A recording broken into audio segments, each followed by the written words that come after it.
Meu nome é William Ciola, né? Vou resolver a resolução da questão 3.10, tá? Do Griffiths, tá? Então, o problema 3.10, tá? Dois planos condutores aterrados e semi-infinitos encontram-se em ângulos retos. Na região entre eles há uma carga pontual Q situada como mostra a figura 3.15, que é essa figura aqui, tá? Monte as configurações de imagem e calcule o potencial nessa região. De que cargas você precisa e onde elas devem estar localizadas? Qual é a força sobre Q? Quanto trabalho foi necessário para trazer Q do infinito? Suponha que os planos se encontraram em um ângulo diferente de 90 graus. Você ainda seria capaz de resolver o problema pelo método das imagens? Se não, para que ângulos em particular o método funciona, tá? Então aqui, pelo método das imagens, você tem que ter uma determinada simetria, né? Então, se você colocasse um espelho no eixo Y e no eixo X, na verdade são os seus potenciais de referência, né? Potencial V igual a zero, tá? Então você espelha a carga mais Q, criando uma carga menos Q do outro lado, e assim consecutivamente, de forma que você acaba gerando esse quadrado aqui, se A for igual a B, né? Então, mais Q de um lado, menos Q do outro, e assim consecutivamente, tá? Então, primeiro a gente vai calcular o potencial para cada carga, e em função das coordenadas x e y, tá? Então, para o ponto AB, que é aquele que a gente viu à direita, no caso está à minha direita, né? Você vai ter que o potencial vai ser 1 sobre 4π ε0 é a permissividade do vácuo, tá? Multiplicado pela carga dividido pela distância, certo? Inclusive considerando o eixo Z também, tá? Para o ponto A menos B, que é aquele ponto oposto, né? É oposto ao ponto mais Q, que está do lado direito, você vai ter a mesma fórmula, só que aqui você vai ter o menos Q, que é a carga negativa, e aí você vai substituir o menos B por menos B, né? Então vai dar mais B. Né? Então vai ser 1 sobre o R, na verdade é a distância, tá? Só que o R lá é um módulo das componentes ao quadrado de cada um dos elementos, no eixo x, y e z. Idem para o ponto A menos A e menos B, tá?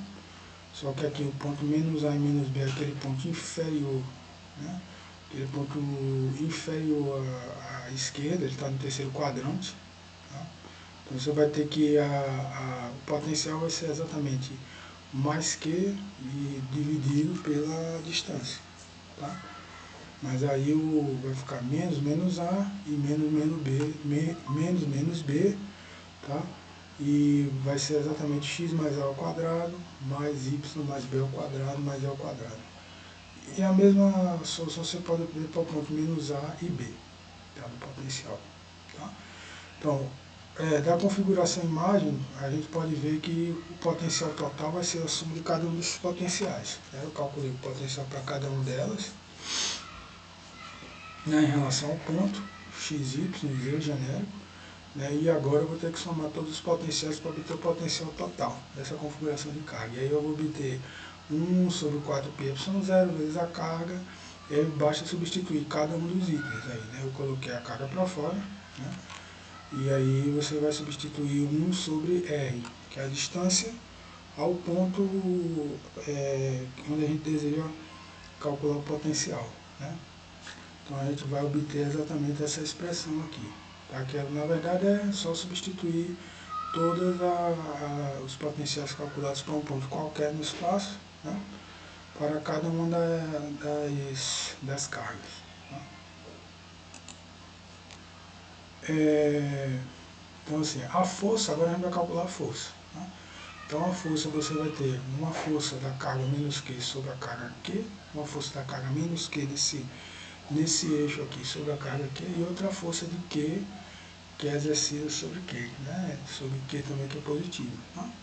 Então, primeiramente você vai ter que a força vai ser exatamente dada por Q vezes 4πε0, tá? Vezes menos Q sobre R1 ao quadrado na posição na direção X, aí o X chapéu aqui é o versor unitário, o vetor unitário na direção X. E aqui você vai ter também um menos Q também, devido a essa carga aqui, ou vice-versa, né, na direção Y, né?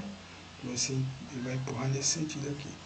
Já a carga mais Q, que está na direção oposta, quando ela faz um ângulo, ela vai ter duas componentes, uma na direção X, outra na direção Y, mas ela vai ser a carga Q sobre R, né, ao quadrado, R índice 3 elevado ao quadrado, cosseno de X, né, X chapéu mais seno de X, seno de θ y chapéu. Essas aqui são os componentes na direção X e outra na componente na direção Y. E aqui está o ângulo θ. Tá? Então aqui a gente tem que o R1 vai ser exatamente a distância daqui para cá. Tá? Vai sair 4A, perdão, 4A aqui para cá. O R2 elevado ao quadrado vai ser 2B elevado ao quadrado, vai ser 4B, essa distância daqui para cá. E o R3 vai ser uma componente, vai ser toda essa componente aqui, que é 2B e aqui 2A, elevado ao quadrado. Né? Você vai ter 4A ao quadrado mais B ao quadrado. O cosseno de θ é igual a A, né? Que é o cateto adjacente sobre a hipotenusa. A hipotenusa é a raiz de A ao quadrado mais B ao quadrado, e o seno de θ é igual ao cateto oposto, que é o B, sobre a hipotenusa. A gente substitui os valores, tá, nessa equação aqui, e aí a gente vai obter essa expressão que vocês estão vendo aí, tá? Substituindo o valor de cosseno e de seno, né, por esses valores aqui. Tá?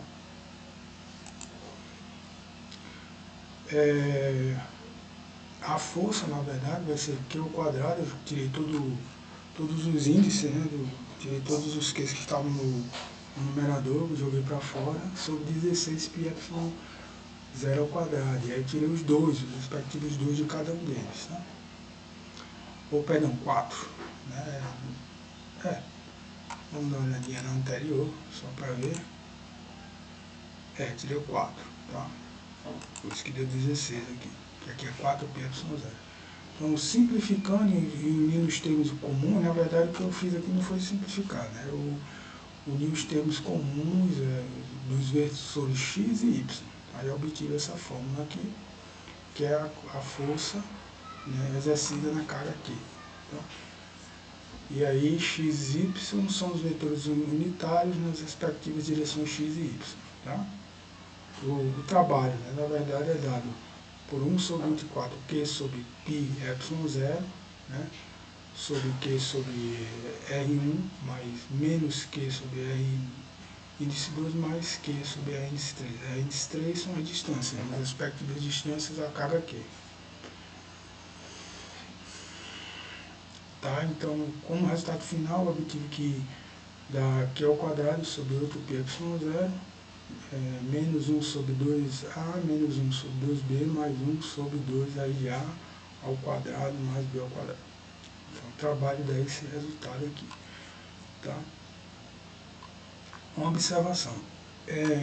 Você só pode utilizar esse fator quando os planos, né, os ângulos lá a serem utilizados são múltiplos inteiros de 180 graus. Tá? Porque aí eles gozam de uma simetria razoável, né, uma simetria relativamente forte, aí você consegue utilizar o método das imagens. Né? Tá? Primeiro porque as cargas têm que se colocar na superfície exterior. Segundo, porque esse plano divisor ele tem que ser um plano que seja simétrico, né? De forma que você consiga aplicar o método das imagens. Tá? Então aqui tem um caso, por exemplo, de um plano de 45, uma linha de 45 graus, né? Tá? Você observa aqui que você tem duas cargas aqui, uma carga aqui, você vê que ele consegue espelhar. Nesse caso aqui, você consegue calcular. Né? O desenho não está muito bem feito, mas dá para você ver que ele tem uma determinada simetria. Agora, nesse caso aqui, onde você tem duas cargas, né? E você tem um ângulo de 135 graus, é quase impossível você calcular, porque não há simetria, não há linha de simetria, eles não estão igualmente espaçados por esse plano aqui, que forma 135 graus com a horizontal. Então, você não consegue aplicar, né, o método